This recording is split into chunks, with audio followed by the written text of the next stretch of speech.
Përshëndetje të nderuar miq, do të flasim për konfliktin në lindjen e mesme. Lufta e zgjati vetëm 12 ditë, po ato zgjas kaq janë pushimi apo më shumë, për të do të flasim me zotin Kapitan Goxhaj, ekspert ushtarak. Zoti Goxhaj, përshëndetje dhe faleminderit. Përshëndetje. Faleminderit. Së pari, kur kanë kaluar kaq ditë, a mund të themi se ku është destinacioni ku përfundoi uraniumi, a mund të ketë përfunduar ai në një nga ndoshta nga ato baza që veprojnë ruse në Iran që nuk u prekën nga këto goditje, dhe së dyti, duke qenë se Trump është i paparashikueshëm dhe nga 24 raketat GBU 12 janë përdorur, 10 tjera ka shanse që të përdoren sërish së shpejti? Para çështja e uraniumit është vetëm çështje spekulimi, pra mund spekulosh nëse janë atje ose janë diku tjetër, mund të jenë edhe aty ku është bombarduar, pra nuk është e thënë që fakti që nuk ka pasur radioaktivitet nuk do të thotë që ato mund të jenë larguar ose mund të jenë dhënë te rusët ose diçka tjetër. Pra është çështje spekulimi, nuk ka të bëjë me atë punë, pra se si. Ajo që ka qëndron është fakti që ai program pra nuk u shkatërrua, pra pati dëmtime një pjesë e tij, një pjesë e vendqëndrimeve dhe vend propunimit të këtij uraniumi, por nuk është se patëm shkatërrim të programit. Pra kjo ishte edhe thelbi i asaj goditje për të shkatëruar programin, por programi nuk u shkatërrua. A do të qëndrojë apo janë pushimi, nuk e di, nuk besoj, pra nuk varet shumë në aspektin e anëpushimit të vendosjes së Trumpit, mbaret në aspektin e kapaciteteve ushtarake, të cilat Izraeli po mundohet ti rikonfigurojë nga e para, pra pasi ka humbur një sasi të madhe kapacitete ushtarake, goditjet e Iranit që goditjet në nivelit strategjik duke shkaktuar dëme të mëdha strategjike Izraelit, por edhe duke shkaktuar harxime të mëdha në mbrojtje kundërorë, pra derisa të arrijë të plotësoj nevojat e veta, duke marrë parasysh atë çfarë ka ndodhur për një goditje të njëjtë në të ardhmen, atëherë nuk do të kemi një armë, ky anëpushim do të zgjasë derisa atëherë, pra derisa Izraeli të ndihet i gatshëm që mund të përballojë një goditje tjetër të Iranit në këto kapacitete. Që të përballojë një goditje tjetër të Iranit në këto kapacitete, pra që të plotësojë ato nevoja të cilat i ka harxuar për një kohë gjatë, të paktën duhet më shumë se 8-9 muaj kohë. Pra deri në fund vitit ndoshta nuk mund të kemi një tjetër rinitje për përballuar goditjet iraniane, pra kjo është gjithë problemi. Po vizita e Netanyahu në Shtëpinë e Bardhë, për këtë mendoni që mund të jetë pra për një plan për të ardhmen, jo të shpejtë? Jo, unë nuk mendoj që do, atë planet të tyre kanë ekzistuar gjithnjë, pra planet izraelite kanë ekzistuar gjithnjë për goditur Izraelin, nuk është se u bën tak brenda këtij muaji ose muajit që shkoi. Ata thjesht kanë pritur miratimin e Shtetit Bashkuar të Amerikës, pra miratimin e Shtetit Bashkuar të Amerikës ata e kanë çdo kohë për ta bërë këtë, nuk është se ju ka munguar, pra gjithë kjo që ndodhi nuk është se ju tek izraelitëve, gjithë kjo që ndodhi është se ju tek amerikanëve dhe jo izraelitëve, janë ata cilët e kanë lëshuar Izraelin për të sulmuar Iranin dhe jo e kundërta Izraeli ka lëshuar Amerikën për të sulmuar Iranin. Nësa përsa i përket bombave që juve thatë, ato nga 24 që total janë përdorur 14 dhe ato 10 nuk është se do të kenë një vlerë tjetër për të përdorur dhe nuk u përdorën thjesht për një show, për të treguar atë kapacitetet amerikane dhe për të çuar në mbylljen e këtij konflikti të pjesshëm, pra pjesërisht. Po jo për të bërë një dëm, pasi nuk është se ato 10 që kanë mbetur do të bëjnë një dëm më të madh sa bën këto 14 që ranë. Kjo është gjendja në njërin palë, po në palën iraniane, si mendoni që do rinis mobilizimi, si jeni shprehur që goditja ka fuqizuar regjimin, po nga ana ushtarake, çfarë do ndodhë? Po nga ana ushtarake tashmë edhe iranianët po mundohen të ribëjnë kapacitetet e tyre ushtarake, pra kryesisht ato të mbrojtjes kundërorë, të cilat pothuajse dështuan në ditët e para, dhe u desh ndërhyrja ruse dhe ndërhyrja kineze për të ringritur ato kapacitetet e tyre të mbrojtjes kundërore. Normalisht tashmë ata duhet të ringrejnë totalisht këto kapacitete nga e para. Nuk e di në rast se do ta bëjnë totalisht në ato propozime që kanë bërë rusët në radhën e parë në janar apo me propozim kinez tashmë. Varet se në çfarë kapaciteti do të ngrejnë ato. Kështu që edhe iranianëve ju duhet një kohë gjatë për të ngritur këto kapacitete kundërore të tyre, për të sjellë ato në një nivel të cilat të mos kapen më gafil siç u kapën këtë radhë. Po gjithashtu duhet edhe të ngrejnë kapacitetet e tyre të zbulimit dhe kundërzbulimit, pasi u pa që kundërzbulimi iranian pothuajse nuk funksiononte fare. Kështu që ngritja e këtyre kapaciteteve të kundërzbulimit nuk është se mund të bëhet brenda një muaji ose disa muaj, kërkon më shumë se 9 muaj, më shumë se një vit, pra kërkon një kohë më të gjatë. Megjithatë, ngritja e kapacitetive ushtarake nuk kërkoi pothuajse të njëjtën kohë që ka Izraeli, pasi ata nuk është se ju mungojnë kapacitetet ushtarake, po thjesht është riorganizimi i tyre, funksionimi i tyre në një nivel gatishmërie dhe mbajtja e tyre në një nivel gatishmërie. Pra edhe kjo kërkon një kohë relativisht jo shumë të gjatë, por edhe të shkurtër jo. Gjykimin tuaj, kush doli më i fortë nga bilanci, kupola e hekur apo mbrojtja iraniane? Po nuk ka të bëjë me çështje forcie, pra do të kemi gjë parasysh deri më sot askush nuk ka provuar, pra ishin të pakta ato raste të cilat është provuar lëshimi i raketave në sasi kaq të mëdha. Për parë ka ndodhur vetëm në Ukrainë, që u pa edhe atje mbrojtja në Ukrainë, e cila pothuajse kishte një pjesë të sasisë mëdha, pra kishim raketat Patriote dhe raketat të tjera të gjitha të prodhimeve evropiane, nuk funksionuan ndaj një sasie të madhe të raketave vjeçore. Në era e parë që prodhohet një sulm që provohet me sulm me raketa të tilla, kështu që nuk mund të themi që Iron Dome ishte një mbrojtje kundërajrore perfekte, ajo ishte programuar për të qenë e tillë, po vetëm në simulator, pra për herë të parë u provua direkt në një luftë reale dhe kjo luftë reale tregoi që nuk ka aktualisht një mbrojtje kundërajrore e cila mund të përballojë një sasi të madhe raketash. Këtë kemi parë edhe kur Ukraina lëshon një sasi raketash ndaj Rusisë, e cila për momentin mbahet si vendi i cili ka mbrojtje kundërajrore më perfekte aktualisht, më në gatishmëri, dhe sërish ka raketa të cilat e arrin ta depërtojnë ato dhe të godasin objektiv.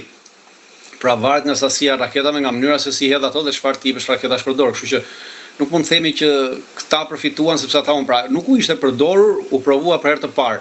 E njëjta gjë edhe ndodhi edhe me sulmin izraelit ndaj Iranit. Mbrojtja kundërajrore iraniane, pavarësisht ata pretendonin që kishte një mbrojtje kundërajrore të pathyeshme, por nuk ishte provuar asnjëherë, pra ndodhi rasti që u provua në një luftë reale me një sulm të madh, me një sasi për 200 avionë që lëshuan mbi 300 diçka raketa, pra e gjithë çfarëdo që ndodhi, edhe në konceptin teorik, ti e mbi ngarkon mbrojtjen kundërajrore. Në momentin që e mbi ngarkon mbrojtjen kundërajrore, ajo nuk është e gjendshme të kapi të gjitha ose të rrëzojë të gjitha. Pra patjetër do të ketë deportime, pra në sasi të mëdha ka deportime të mëdha, në sasi më të vogla ka deportime më të vogla. Dhe kjo vjen duke u degraduar ditë me ditë, pra nga sasia e raketave që ti lëshon. Zoti Goxha, lufta konvencionale pra toksore duket shumë larg. Tani ose kibernetike ose ajrore. Këtu te ajroria, si është primati? Si është shëbaja në raport me Kinën dhe Rusinë? Shiko, nuk bëhet lart për një luftë ajrore të tillë. Pra lufta ajrore do themi ku kemi përplasje të aviacionit. Në këtë moment nuk kemi pasur përplasje të aviacionit. Mbi asnjërin palë, pra palët kanë goditur me mbrojtje kundërajrore dhe me raketa. Pra kjo nuk është ajo që mund të themi kemi një luftë ajrore. Edhe në përplasjet në luftën ajrore që mund midis Kinës dhe midis Rusisë janë luftë ajrore të cilat nuk mund të konceptohet për arsye se të bësh një luftë ajrore duhet të angazhosh një sasi të madhe avionësh, duhet të biesh, pra mjafton të kujtojmë luftën e Kosovës, ku Shtetet e Bashkuara të Amerikës angazhuan në atë kohë në 99 1200 avion. Pra nga ata 1200 avion, 900 diçka avion ishin amerikanë, pjesa tjetër ishin përkisin anëtarëve të tjerë të NATO-s. Pra një fushatë ajrore kërkon një sasi të madhe të avionësh, dhe kjo sasi e madhe avionësh kërkon sërish një mbajtje të madhe, kërkon baza të tjera rreth ku të ulen, ku të mirëmbajnë, ku të furnizohen, pra e gjitha shkon në një funksionim kompleks ushtarak dhe nuk mund të imagjinohet një luftë ajrore ndërmjet Kinës ose ndërmjet Kinës dhe Shtetit Bashkuar të Amerikës, ndërmjet Rusisë dhe Shtetit Bashkuar të Amerikës, për arsye se mungon, sidomos ndërmjet Kinës, mungon terreni i mundshëm i Shtetit Bashkuar të Amerikës për të sjellë sasi të madhe avionësh, për të mbajtur ato, për t'i furnizuar ato dhe për t'i përdorur ato në hapësirat rreth Kinës ose në hapësirën e Kinës. Pra do të jetë është e pamundshme sepse në këtë kohë do të kemi angazhime edhe të tjera, pra nuk vetëm në luftën ajrore, por do të kemi edhe një goditje tjetër të forcave detare, të cilat do të shkatërrojnë kapacitetet detare të Shtetit Amerikës, të cilat mbajnë këto avion. Pra është e pamundur dhe që të arrihet një përplasje e tillë dhe askush nuk do të hynte një përplasje të tillë as me Kinën as me Rusinë, pasi mundësia për ta bërë këtë është e pamundur. Mjafton të shohësh që Shtetet e Bashkuara të Amerikës që në fillimet e luftës në Ukrainë nuk arritën të bënin as një ndalim zone fluturimi në Ukrainë për arsye se e njëjta gjë kërkon. Pra koncepti është i njëjtë. Në rastin se do bësh një ndalim zone fluturimi, duhet të angazhosh një sasi të madhe avionësh që ti mbash gjatë gjithë kohës në fluturim, në hapësirën ajrore, në të cilën ti pretendon që ta mbash në kontroll. Dhe kjo sasi avionësh që duhet të funksionojë, atëherë duhet të ketë bazat përreth e qark, duhet të ketë kapacitetet e saj të furnizimit, duhet të ketë kapacitetet e saj të mirëmbajtjes. Dhe nga që kjo nuk arrihej të bëhej, pasi nuk kishte të tilla baza ushtarake dhe të tilla kapacitete për të arritur këtë, atëherë nuk u hoq fare nga diskutimi krijimi i një zone ndalim fluturimi mbi Ukrainë. Pra është e njëjta gjë, i njëjti koncept. Dhe është e pamundur që të bëhet me shtete të tilla të mëdha, jo bëhet mbi shtete të vogla siç ishte që ndodhi me Jugosllavinë, si ndodhi me Irakun, pra të cilat nuk kanë kapacitetet të kundërpërgjigjen një angazhimi të tillë. Ndërkohë që tjetri ka kapacitete konvencionale të njëjta për të kundërpërgjigjur, dhe kjo pothuajse është e pamundur. Zoti Goxha, po sulmi e dobësoi edhe Kundi apo e forcoi më shumë lidhjen e BRICS-it?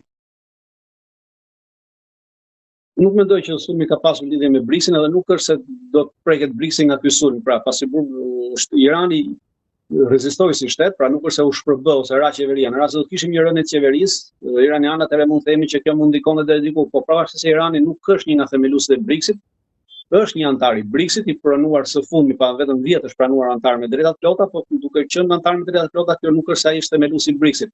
Në rast se nuk do të sulmohet një nga themeluesit e BRICS-it, nuk besoj që BRICS-i do të ketë ndonjë lëkundje, pasi BRICS-i në fillim është programuar dhe është konceptuar vetëm me 5 antarë. Pastaj të tjerët kanë filluar të bëjnë kërkesat e tyre dhe shtimi i BRICS-it erdhi për shkak të luftës në Ukrainë. Pra në rast se nuk do të kishte ndodhur lufta në Ukrainë, BRICS-i pothuajse nuk do të kishte funksionuar fare.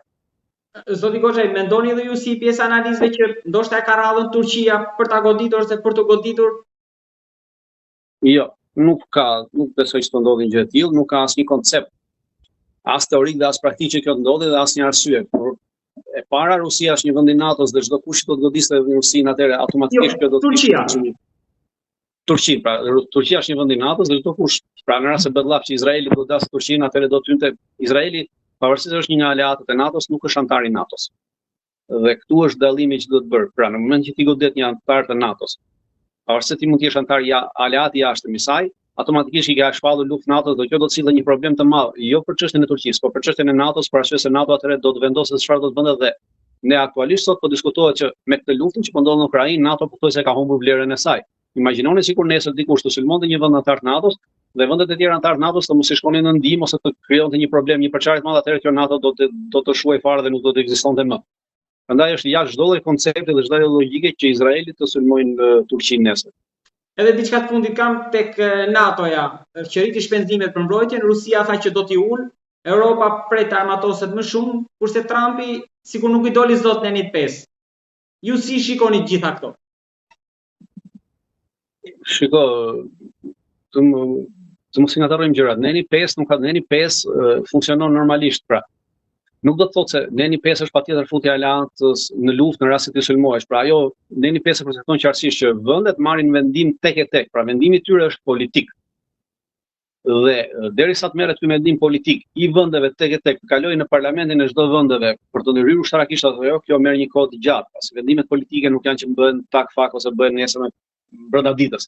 Dhe një gjë e tillë duhet që para se të arrijë kjo zbatimin e Nenit 5, pra ti duhet të kesh kapacitetet tua që të rezistosh për një farë kohe, të paktën disa javore, derisa vendet e ndryshme të NATO-s të miratojnë ndërhyrjen e Nenit 5. Por duhet kemi gjë parasysh që sado që të jetë ky Neni 5 do një miratim unanim, pra edhe pasi miratohet nga gjitha vendet e parlamenteve, sërish do një votim unanim në NATO, e cila mund të jetë e vështirë për të arritur nesër, duke parasysh se cili nga vendet do të sulmohet. Pra në rast se kemi si shtatë dhe Turqinë, atëherë do të ishte e vështirë që ky Neni 5 të funksiononte plotësisht. Pra sërish nuk do të funksiononte, dhe atëherë do të funksiononte lidhjet dy palçe që shtetet kanë me njëra tjetrën në kuadër të NATO-s dhe këtu do të kishim një ndarje totale.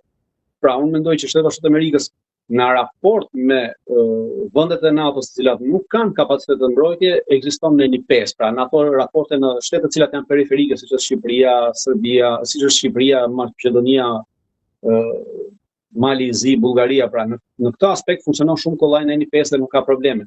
Kurse në vende të tjera për të cilat mund të kenë konflikte interesi të ndryshme, atëherë ky Neni 5, pra në rastin e Turqisë, normalisht Amerika do të ndodhe në një konflikt interesi ndërmjet Izraelit dhe Turqisë. Dhe atëherë ky Neni 5 do të zvarritet derisa palët ta mbyllin vetë konfliktin. Kurse në ato vende në të cilat nuk ka konflikt interesi direkt, pra interesi është i Shtetit Bashkuar të Amerikës dhe askush nuk mund të hyjë në këtë interes dhe nuk ka konflikt tjetër, ky Neni 5 do të funksiononte në mënyrë perfekte. Prandaj them që duhet parë në disa aspekte Neni 5, jo vetëm në një aspekt të përgjithshëm se si funksionon, se si mund të ndodhi. Kurse për sa i përket sasisë parave të cilat ato, unë mendoj që Evropa po bën një lojë interesante në këtë rritje të kësaj kapaciteteve ushtarake, për arsye se i ka caktuar këto për 10 vjet. Ndërkohë që pas 3 viteve Trumpi nuk do të jetë më president dhe kjo nuk do të thotë që kjo shifër do të arrihet me patjetër, pasi është e pamundur që vendet evropiane, pjesa më e madhe e tyre, pothuajse 90% e tyre nuk e arrin dot të shifër, përfshirë neve, pra as për 5 vjet, as për 10 vjet. Zoti Goxhaj, faleminderit shumë. Faleminderit. Dritan Rrofsh.